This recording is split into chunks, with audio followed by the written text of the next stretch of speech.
वर्णिवेशरमणीय दर्शनं मन्दहासरुचिराननाम्बुजं पूजितं सुरनरोत्तमैर्मुदा धर्मनन्दनमहं विचिन्तये। असतो मा षड्गमय तमसो मा ज्योतिर्गमय मृत्युर्मा अमृतं गमयः। ओम शांति शांति शांति। આજની જ્ઞાન સભાની અંદર પધારનારા બધા જ ભગવદ્ ભક્તોને વેદાંતાચાર્ય પુરાણ ઇતિહાસ આચાર્ય અને ફિલોસોફી શાસ્ત્રી રાકેશભાઈના હિતપૂર્વક જય સ્વામિનારાયણ। ભક્તો, ગયા વખતની જ્ઞાન સભાની અંદર આપણે બધા શ્રીમદ ભાગવતના દસમ સ્કંદની અંદર આવતી રાસ પંચાધ્યાયની લીલા શ્રવણ કરતા હતા અને એની અંદર આપણે ગોપી ગીતની વાત કરતા હતા। ભગવાન શ્રી કૃષ્ણ જેનો ત્યાગ કરીને જતા રહ્યા છે એવી ગોપીઓ ભગવાનના વિરહની અંદર જે ગીત ગાય છે એ જ ગોપી ગીતના નામથી ઓળખાય છે। આપણે 5 શ્લોક પર્યંત ચર્ચા કરી આવેલા હતા। આજે 6ઠા શ્લોકની વાત કરીએ। ગોપીઓ ગાય છે, વ્રજ જનાર્તિહન વીરયોષિતામ નિજ જનાશ્મય દ્વંશનાશ્મિતા ભજ સખે ભવત કિંકરી સ્મનો જલરુહાનનમ ચારુદર્શય। અર્થાત કે વ્રજવાસીઓના દુઃખ દૂર કરનારા વીર શિરોમણી શ્યામ સુંદર, વ્રજજનોની વ્યથાને હરનારા ભક્તજનોના ગર્વને મંદ સ્મિતથી ચૂર્ણ કરનારા અમારા પ્રિય સખા, અમારાથી રિસાઓ નહીં, પ્રેમ કરો, અમે તો તમારી દાસીઓ છીએ, તમારા ચરણ પર ન્યોછાવર છીએ। અબલાઓને પોતાના પરમ સુંદર મુખ કમળના દર્શન આપો। ગોપીઓ કહે છે કે હે પ્રભુ, તમે વ્રજવાસી જનોની સમસ્ત વ્યથાને હરનારા છો, ભક્તજનોના ગર્વને મંદ સ્મિતથી ચૂર્ણ કરનારા છો। ભગવત ભક્ત હોય અને એને પણ કોઈક વખત પોતાની ભક્તિનું, પોતાના જ્ઞાનનું, વૈરાગ્યનું ઇત્યાદિકનું અહમપણું આવી જાય ત્યારે ભગવાન જે છે એ ભક્તોના હિતને માટે એનું અહમપણું જે છે એ દૂર કરે છે। દેવરાજ ઇન્દ્ર, આ ઉપરાંત બ્રહ્માજી એ પણ ભગવાનના ભક્ત છે, પરંતુ જ્યારે એમને જરા પડતું અભિમાન આવી ગયું તો ભગવાને એના હિતને માટે એનું અભિમાન એ દૂર કરેલું હતું। અર્જુનજીને પણ પરાક્રમનું અભિમાન હતું, પરંતુ કાબાઓની સાથે જ્યારે એની હાર થાય છે ત્યારે એનું પરાક્રમનું અભિમાન પણ ભગવાન નષ્ટ કરે છે। ભક્તો, ભગવાન શ્રી હરિ પોતાના ભક્તની અંદર કોઈ પણ જાતનો દુર્ગુણ રહેવા દેતા નથી। સૂક્ષ્મ એવો અહમ જે હોય તેને પણ ભગવાન કૃપા કરીને દૂર કરે છે।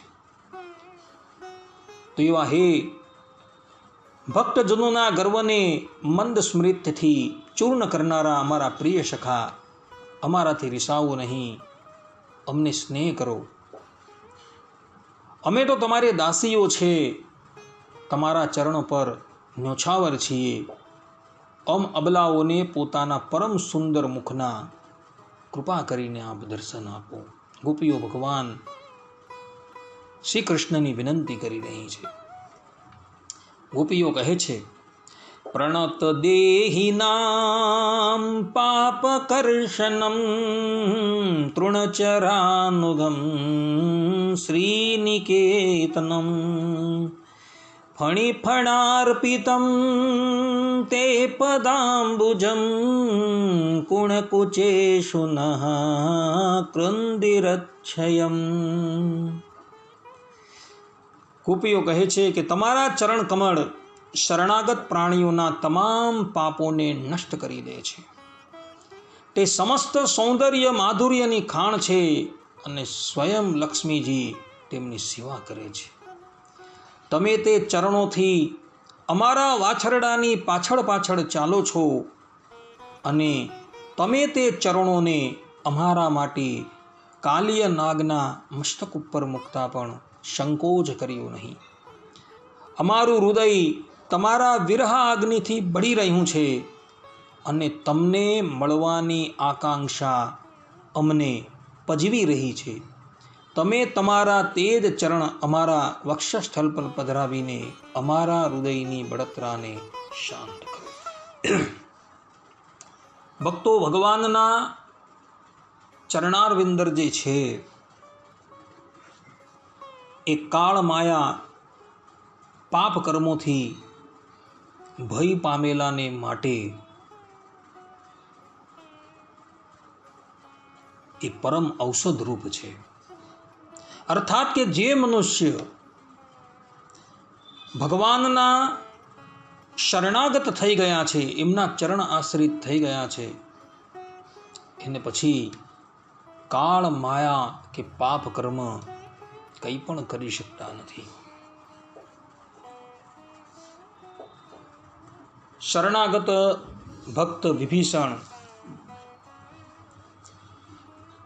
જે રાવણથી ભય પામીને ભગવાન શ્રી રામના ચરણની અંદર આવે છે, તો ભગવાન શ્રી રામ એને પણ અપનાવે છે અને એને નિર્ભય કરી દે છે. બાલીથી ભય પામેલો સુગ્રીવ એ ભગવાન શ્રી રામનો અનન્ય ભાવે આશ્રય કરે છે, ત્યારે ભગવાન શ્રી રામ એને પણ નિર્ભય કરી દે છે અને પ્રતિજ્ઞા કરે છે કે હું બાલીનો વધ કરીશ. અને બાલીનો વધ કરી ભગવાને સુગ્રીવને નિર્ભય કરેલો હતો. માટે ગોપીઓ કહે છે કે તમારા ચરણ કમળ જે છે એ શરણાગત પ્રાણીઓના તમામ પાપોને નષ્ટ કરી દે છે, સમસ્ત કલ્મશોને સમાપ્ત કરી દે છે, ત્રિવિધ તાપને નાશ કરી દે છે. એવા એ ભગવાનના ચરણારવિંદર છે. જે ચરણારવિંદ સમસ્ત સૌંદર્યની માધુર્યની ખાણ છે અને સ્વયં લક્ષ્મીજી તેમની સેવા કરે છે. માતા લક્ષ્મીજી એ પાદ સેવન ભક્તિના આચાર્ય છે. એક ક્ષણ માટે પણ એ ભગવાનના ચરણારવિંદરને છોડતા નથી. ભગવાન શ્રીમદ નારાયણ શેષશૈયાની ઉપર પોઢેલા છે અને માતા લક્ષ્મી પોતાની ગોદની અંદર એ પરમાત્માના ચરણારવિંદરને પધરાવી પ્રેમથી ચાપી રહ્યા છે. ભૂતકાળમાં પણ ચાંપતા હતા અને વર્તમાન કાળમાં પણ ચાપી રહ્યા છે. એક ક્ષણ માટે પણ માતાજી ભગવાનનો ત્યાગ કરીને જતા નથી. અને ગોપીઓ કહે છે કે એવા ચરણારવિંદર છે કે જે ચરણારવિંદરને સ્પર્શ કરતા માતા જાનકીજી પણ ભય પામતા હતા કે કદાચ મારા આ કઠોર હાથથી મારા સ્વામી શ્રી રામના ચરણને કંઈ પીડા ન થાય. ભગવાન શ્રી રામના ચરણારવિંદર એટલા બધા કોમળ હતા કે શાસ્ત્રોની અંદર જેના હસ્તને પંકજની ઉપમા આપવામાં આવેલી છે એવા જાનકીજી પણ ભગવાન શ્રી રામના ચરણાર વિંદરને સ્પર્શ કરતા વિચાર કરતા હતા કે કદાચ હું ભગવાન શ્રી રામના ચરણાર વિંદરને દાબું તો મારા સ્વામીને કંઈ કષ્ટ ન થાય. એવું વિચારીને એ બીતા બીતા ભગવાન શ્રી રામના ચરણાર વિંદરનો સ્પર્શ કરતા હતા. અને એવા એ ચરણાર વિંદર જે છે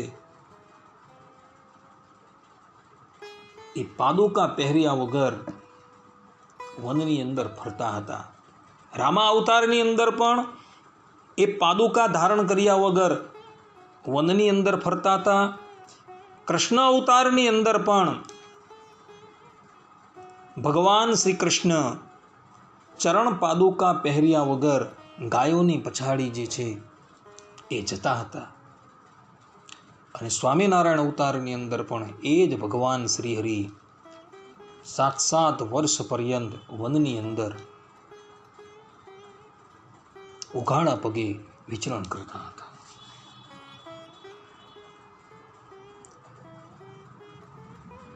ભગવાન શ્રી હરિના એ ચરણાર વિંદર જે છે એ એટલા બધા કોમળ છે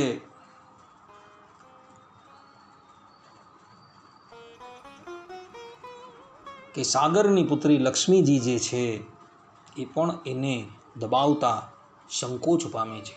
તો એ ચરણાર વિંદર છે એ ગાયોની પછાડી જે છે ઉઘાડા પગે જઈ રહ્યા છે. અને એવા એ નાજુક ચરણાર વિંદર ભગવાન શ્રી કૃષ્ણએ કલિય નાગના મસ્તક પર પધરાવેલા હતા.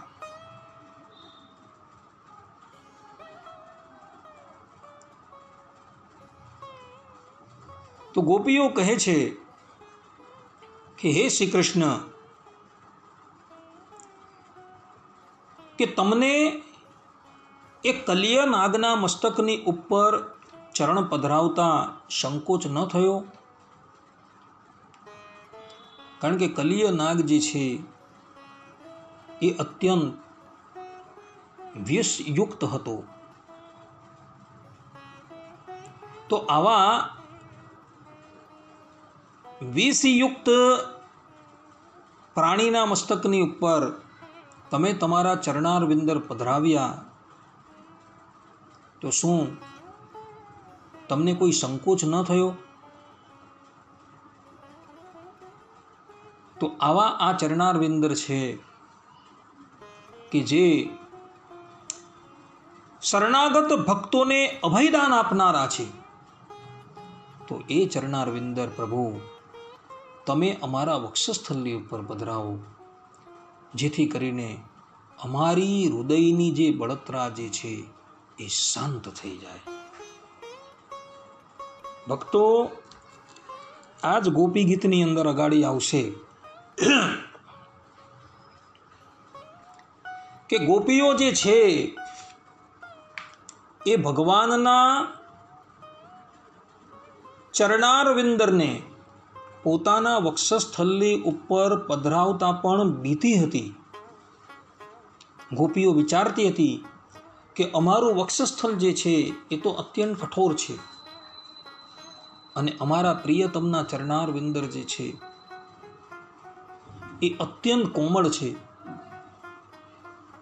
તો અમારા પ્રિયતમના એ ચરણાર વિંદર અમે અમારા વક્ષસ્થલની ઉપર મૂકશું તો ભગવાનને કદાચ પીડા તો ન થાય ને.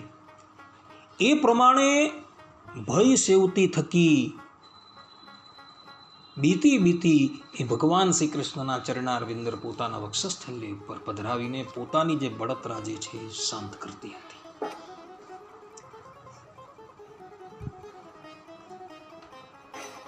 ગોપીઓ કહે છે, મધુરયા ગિરા વલ્ગુવાક્યયા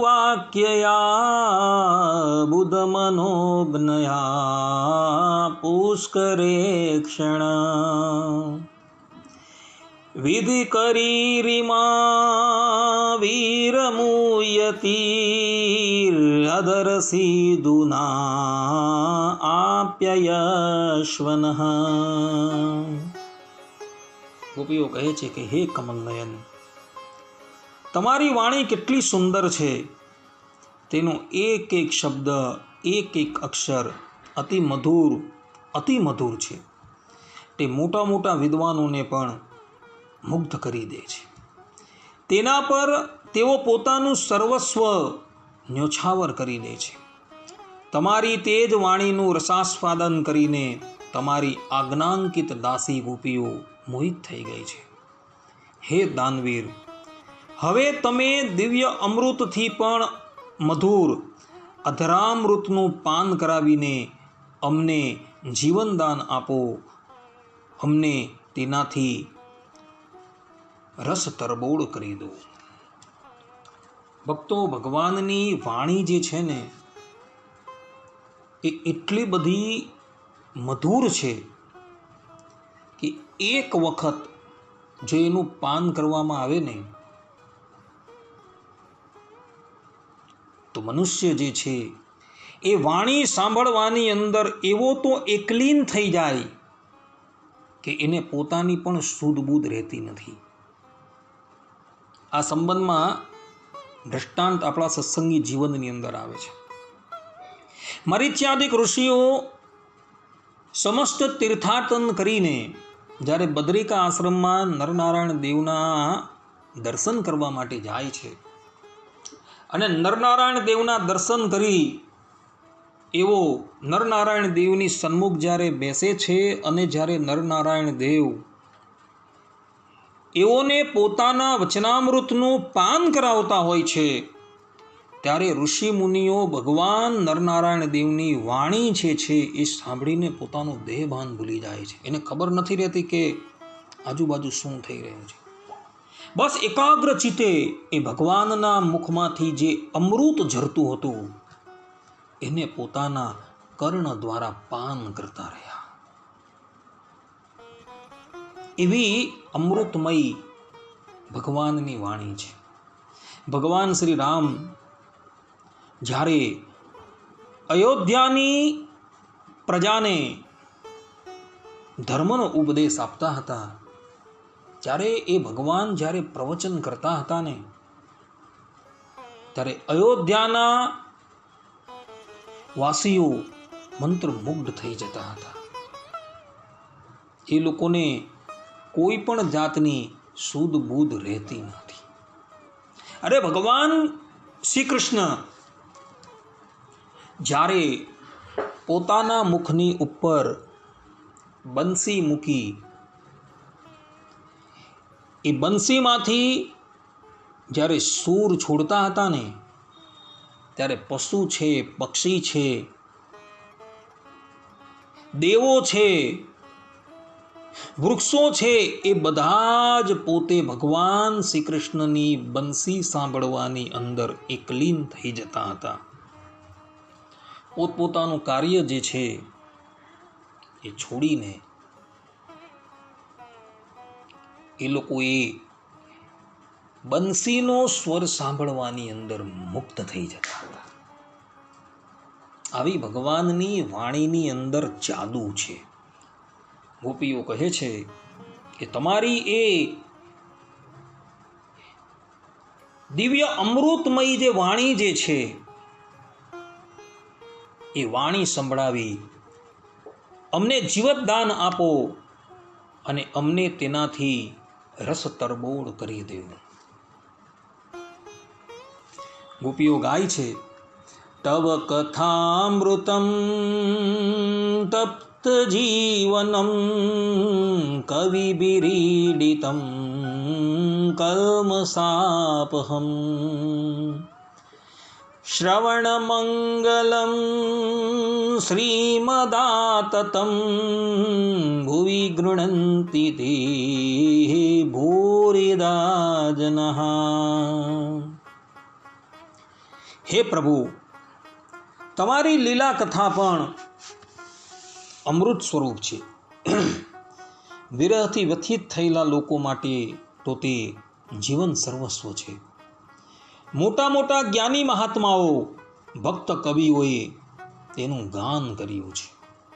તે બધા પાપ તાપને હરવાવાળી છે.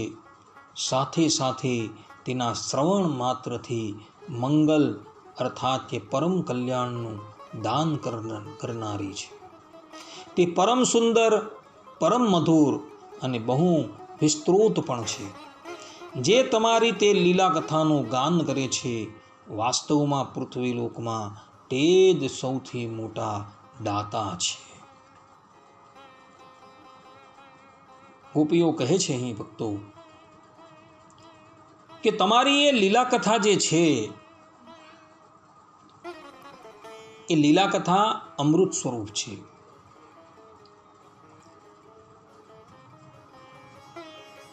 જે ઋષિ મુનિઓને અથવા તો જે ભક્તોને તમારો વિરહ જે છે એ સતાવે છે અને જ્યારે એ તમારી કીર્તિ જે છે એ કીર્તિનું શ્રવણ કરે છે, તમારી લીલા કથાનું શ્રવણ કરે છે, ત્યારે એનો એ વિરહ જે છે એ શાંત થઈ જાય છે. અને ભક્તોને માટે તો એ ભગવાનની કથા જે છે એ જીવન સર્વસ્વ છે. પદ્મ પુરાણની અંદર એક કથા આવે છે. સૌનકાદિક મુનિઓ એક દિવસ બ્રહ્માજીની પાસે જાય છે અને કહે છે કે હે બ્રહ્મદેવ, અમને કોઈક એવું સ્થાન બતાવો કે જે સ્થાનની અંદર રહીને અમે દીર્ઘકાલ પર્યંત ભગવાનની કથાનું શ્રવણ કરતા રહીએ. ત્યારે બ્રહ્મદેવ સુદર્શન ચક્રને બોલાવે છે અને કહે છે કે આ ઋષિઓની સાથે તમે જાઓ અને જે જગ્યાએ તમારી ગતિ કુંઠિત થઈ જાય એને જ તમે નૈમિક ક્ષેત્ર સમજજો અને ત્યાં જ રહીને તમે કથા વાર્તા સાંભળજો. સુદર્શન ચક્ર ઋષિઓની સાથે થઈ જાય છે. સમસ્ત ભૂતલની ઉપર એ ભ્રમણ કરે છે અને એવા એક સ્થાનની અંદર આવીને એ સ્થિર થઈ જાય છે કે ત્યાંથી એ પોતાની ગતિ અગાડી વધારવા માટે અસક્ષમ થઈ જાય છે. ત્યારે ઋષિ મુનિઓ કહે છે કે આ જ સ્થાન જે છે એ કથા વાર્તા સાંભળવા માટે ઉત્તમ છે. અને એ સ્થાન જે છે એ નૈમિષારણ્ય ક્ષેત્ર છે કે જ્યાં ચક્રની ગતિ જે છે એ કુંઠિત થઈ ગયેલી હતી અને એ સૌનકાદિક ઋષિઓ જેની સંખ્યા 88,000 છે એ સૂત પુરાણીને વ્યાસાસન પર બિરાજમાન કરીને અખંડ એમના મુખમાંથી જે ભગવત કથામૃત જે સ્રવી રહ્યું છે એનું પાન કરી રહ્યા છે. આજે પણ એ 88,000 ઋષિઓ એ કથાનું શ્રવણ કરી રહ્યા છે. ભૂતકાળમાં પણ કરતા હતા, અત્યારે પણ કરે છે અને હવે પછી પણ કરશે. કારણ કે ભગવાનની એ કથા જે છે એ અનંત છે. હરિ અનંત, હરિકથા અનંત. ભગવાનની કથા એટલી બધી છે કે એનો પાર પામી શકાય એમ નથી. તો એવી અનંત કથા જે છે એ ઋષિઓનું જીવન સર્વસ્વ છે. એ સૂત પુરાણીના મુખથી શ્રવણ કરી રહ્યા છે. ભક્તો, વ્યાસજી અને સુખદેવજી જેવા તથા આર્ષ કવિ વાલ્મીકીએ પણ એ ભગવાનની લીલા કથાનું ગાન કરેલું છે.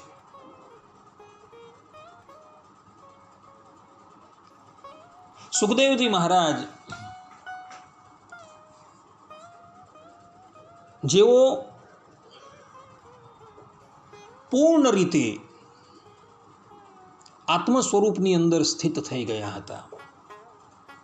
પરિનિષ્ઠોપી નૈર્ગુણ્યમ ઉત્તમ શ્લોક લીલયા. એવા આત્મનિષ્ઠ મહાત્માને પણ આ ભગવાનની લીલા કથાએ પોતાની તરફ આકર્ષિત કરી લીધો અને એઓ ભગવાનના ગુણ ગાવાની અંદર એટલા ઉન્મત્ત થઈ ગયા છે કે એમને પોતાની સ્થિતિનું પણ ભાન નથી. એ વનની અંદર એક સ્થાનની અંદર બેઠા થકા નિજ સ્વરૂપનું ધ્યાન કરતા હતા. પરંતુ વ્યાસ ભગવાનના શિષ્યોએ જ્યારે શ્રીમદ ભાગવતના એક પછી એક એવા 2 શ્લોકોનું ગાન કર્યું ને, ત્યાં જ એ સમાધિમાંથી બહાર આવી ગયા હતા. અને પછી એ શિષ્યોની સાથે જાય છે અને સંપૂર્ણ ભાગવત જે છે એ ભણે છે. અને આજે પણ એ પોતે ભાગવતનું ગાન કરતા કરતા, અર્થાત કે ભગવાનના ગુણાનુવાદનું ગાન કરતા કરતા સમસ્ત ભૂતલની ઉપર વિચરી રહ્યા છે. એને માટે એ ભગવાનની કથા જે છે ને એ જ સર્વસ્વ છે, બીજું કંઈ નથી. ભક્તો, ભગવાનની કથા જે છે એ એટલી બધી મધુર છે કે શ્રવણ માત્રથી જ પરમ કલ્યાણનું દાન કરનારી છે. પરીક્ષિત મહારાજ એનું દૃષ્ટાંત છે. જેઓને શૃંગી બાળકનો શાપ થયો છે અને પોતે સમસ્ત રાજપાટ ત્યાગ કરીને ગંગા તટ પર આવેલા સુખતાલની અંદર એ અનશન વ્રત લઈને બેસી ગયા છે. પરીક્ષિતને શાપ અપાયેલો સાંભળી ભૂતલ પર રહેલા બધા જ મહાત્માઓ જે છે એની પાસે આવે છે. પરીક્ષિત મહારાજ એમને બધાને કલ્યાણનો ઉપાય પૂછે છે. અને એવા જ સમયની અંદર સુખદેવજી મહારાજ ત્યાં પધારે છે. સુખદેવજી મહારાજને પરીક્ષિત ઊભા થઈને પ્રણામ કરે છે અને એમને વ્યાસાસનની ઉપર વિરાજમાન કરે છે. અને એમને પણ પરીક્ષિત મહારાજ એ જ પ્રશ્ન કરે છે જે પ્રશ્ન એમણે પેલા ઋષિઓને પૂછેલો કે 7 દિવસની અંદર કલ્યાણ થાય એવું કયું સાધન છે? અને સુખદેવજી મહારાજ રાજા પરીક્ષિતને સમસ્ત ભાગવત જે છે એ ભાગવત કહી સંભળાવે છે. અને એ ભાગવતની કથા સાંભળવાથી પરીક્ષિત મહારાજ 7મે દિવસે ભગવત ધામની અંદર પધારે છે.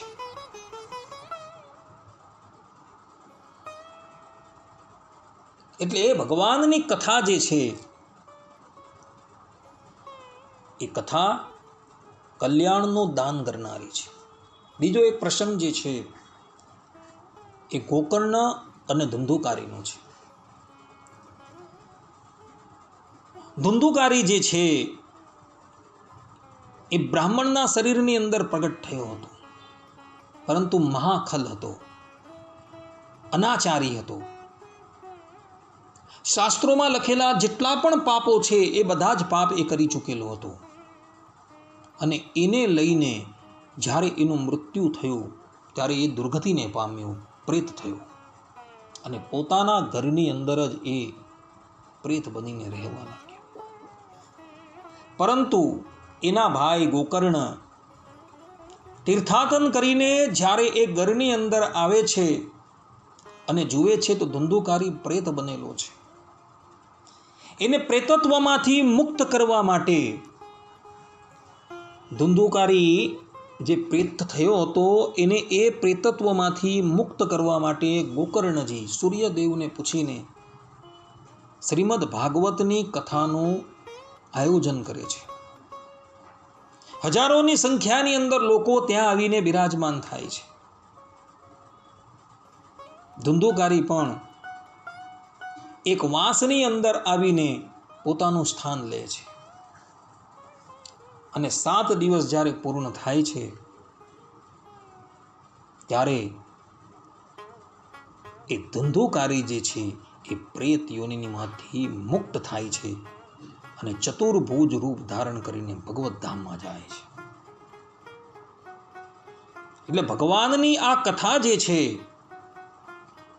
એ કલ્યાણનું દાન આપનારી છે એવું જે ગોપી કહી રહી છે એ આ દ્રષ્ટાંતો પરથી સ્પષ્ટ થઈ જાય છે કે વાસ્તવની અંદર એ ભગવાનની કથા જે છે એ કલ્યાણનું દાન કરનારી છે. ભૂતકાળમાં પણ એ કલ્યાણનું દાન કરનારી હતી, વર્તમાનમાં પણ એ કલ્યાણનું દાન કરનારી છે અને હવે પછી ભવિષ્યની અંદર પણ એ કલ્યાણનું દાન કરનારી જ હશે. ભગવાનની એ મંગલમય કીર્તિ જે છે એ ચિરકાલ પર્યંત આ ધરાતલની ઉપર સ્થિર રહેનારી છે.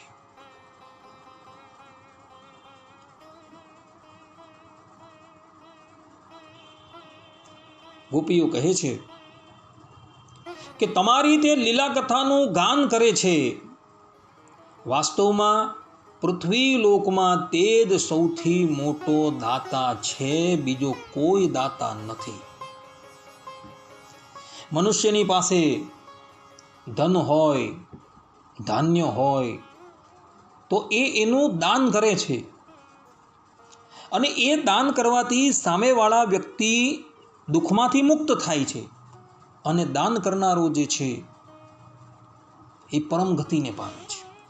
પરંતુ એ દાન કરનારો એક જ વ્યક્તિ જે છે એ પરમ ગતિને પામે છે. જ્યારે જેઓ ભગવાનની કથાનું દાન કરતા હોય છે ને ભક્તો, તો એ સાંભળનારા જેટલા પણ જે છે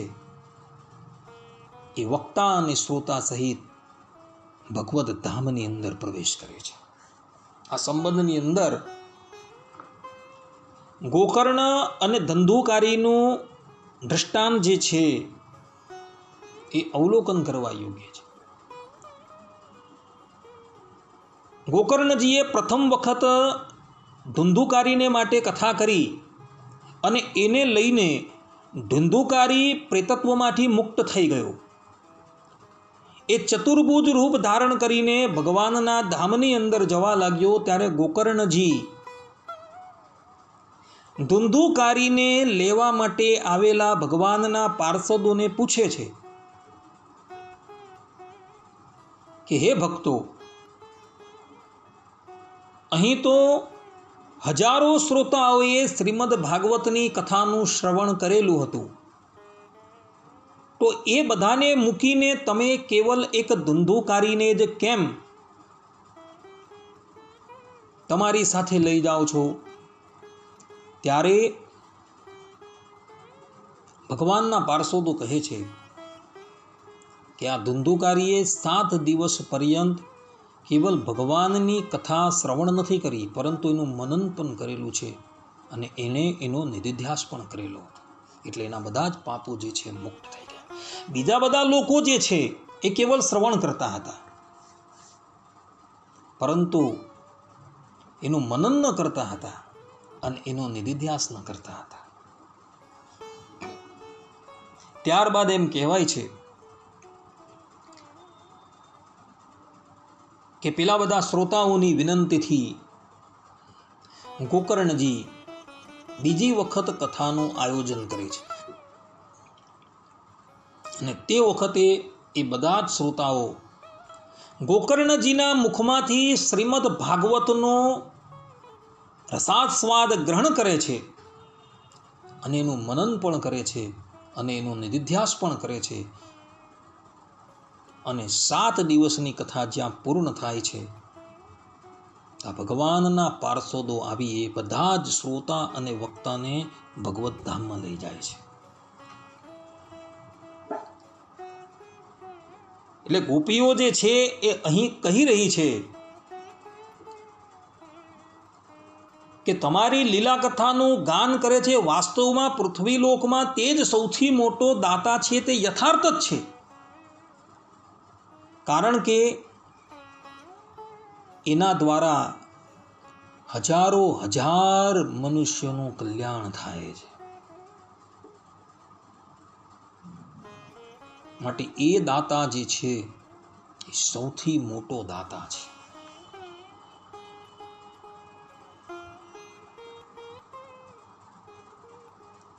માટે ભગવાનની કથાનું દાન કરનારો જ વાસ્તવની અંદર દાતા છે. ઇતર દાતાઓની અંદર જે દાતા શબ્દનો પ્રયોગ થયો છે એ ઔપચારિક છે. વસ્તુતા એ મુખ્ય દાતા તો કોણ છે? તો જે ભગવાનની કથાનું દાન કરનારો છે તે જ વાસ્તવની અંદર દાતા છે, બીજો કોઈ દાતા નથી.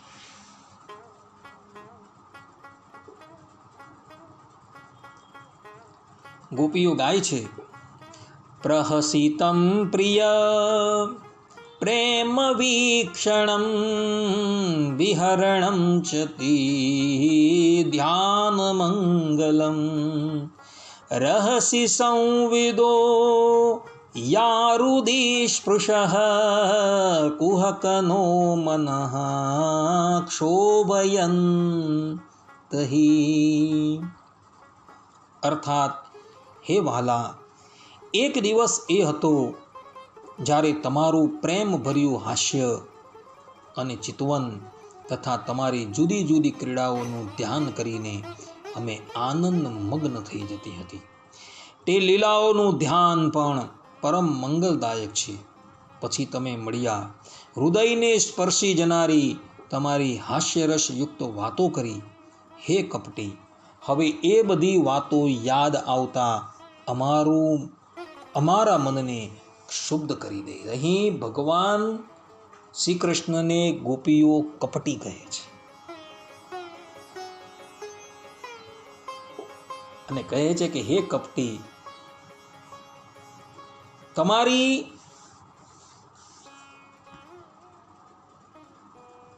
એ વિભિન્ન ક્રીડાઓ છે તથા તમારું હસવું, તમારું બોલવું, એ બધું અમને યાદ આવતા અમારું મન જે છે એ શુદ્ધ થઈ જાય છે.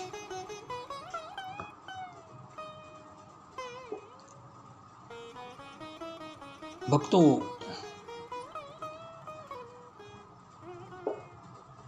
પ્રેમીજન હોય ને, એ પ્રેમીજન પ્રેમની ભાષાની અંદર ભગવાનને ઠપકો પણ આપતા હોય છે. આમ તો પરબ્રહ્મ પરમાત્મા ભગવાન શ્રી કૃષ્ણ એ એવા મહિમાથી યુક્ત છે કે ભવ બ્રહ્માદિક દેવતાઓ પણ એમના મહિમાને પાર પામી શકતા નથી. ન તદ સમશ્ચ અભ્યધિગશ્ચ દૃશ્યતે, વેદાંત કહે છે. મત પરતરમ નાસ્તિ કિંચિત અસ્તિ ધનંજય, ગીતાની અંદર ભગવાન કહે છે. પરંતુ પ્રેમ એક એવી વસ્તુ છે ને ભક્તો, કે પ્રેમની અંદર પ્રેમી જે છે એ ભગવાનને ઠપકો પણ આપી શકે છે. ગોપીઓને આજે ભગવાનનો વિરહ થયો છે અને એ વિરહની અંદર એ ભગવાનને ઠપકો પણ આપી રહી છે. ગોપીઓ નિત્ય એ ભગવાનની મધુરમય લીલાઓનું ધ્યાન કરતી હતી.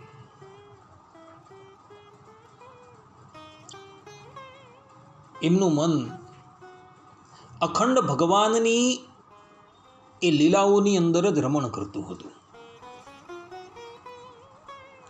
અને એને લઈને ભગવાન શ્રી કૃષ્ણ જે છે એ એમને વશ થઈ ગયા હતા. ભક્તો, આમ તો શાસ્ત્રોની અંદર ધ્યાનના 5 પ્રકાર બતાવેલા છે. શાંગ ધ્યાન, ઉપાંગ ધ્યાન, સલીલ ધ્યાન, શપાર્ષદ ધ્યાન અને સપાર્ષદ ધ્યાન. એમાં ગોપીઓ જે છે એ અહીં ભગવાનની લીલાઓનું ધ્યાન કરે છે. શાંગ ધ્યાન કોને કહેવાય? કે ભગવાનની આખી મૂર્તિનું ધ્યાન કરવાનું. ઉપાંગ ધ્યાન કોને કહેવાય?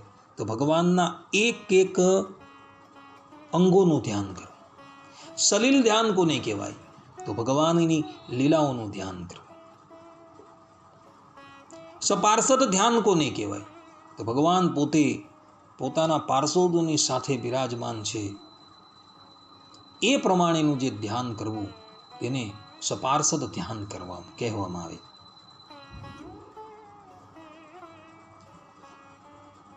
તો આ પ્રમાણે શાસ્ત્રોની અંદર ધ્યાનના વિવિધ પ્રકારો બતલાવવામાં આવેલા છે.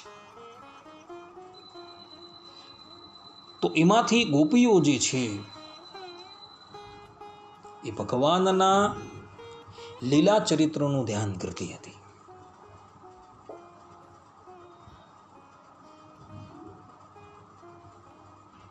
આદિ જગતગુરુ શંકરાચાર્ય પણ ભગવાનની વન્ય ભોજ્ય લીલાનું ધ્યાન કરતા હતા. ભક્ત ચિંતામણીની અંદર પ્રસંગ છે કે આપણા નંદ સંતો પણ ભગવાનની એ લીલાઓનું ધ્યાન કરતા હતા. ભક્તો, આ લીલાનું ધ્યાન જે છે ને બહુ સરળ છે. એની અંદર મન જે છે એ ભગવાનની અંદર લાગી જાય છે. પેલા બધા ધ્યાનોની અંદર મનને એકાગ્ર કરવું કઠિન પડે છે, પરંતુ લીલાના ધ્યાનની અંદર ક્યારેય પણ મનને એકાગ્ર કરવાનું કઠિન પડતું નથી.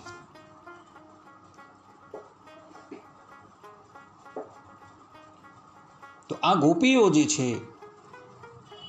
એ ભગવાનની એક એક લીલાઓ જે છે એ લીલાઓનું ધ્યાન કરતી હતી. અને એ ધ્યાન કરીને એ ભગવાનને પ્રાપ્ત કરી શકી હતી એવું અહીં જે પોતે આ શ્લોકની અંદર ગાઈ રહી છે. ભક્તો,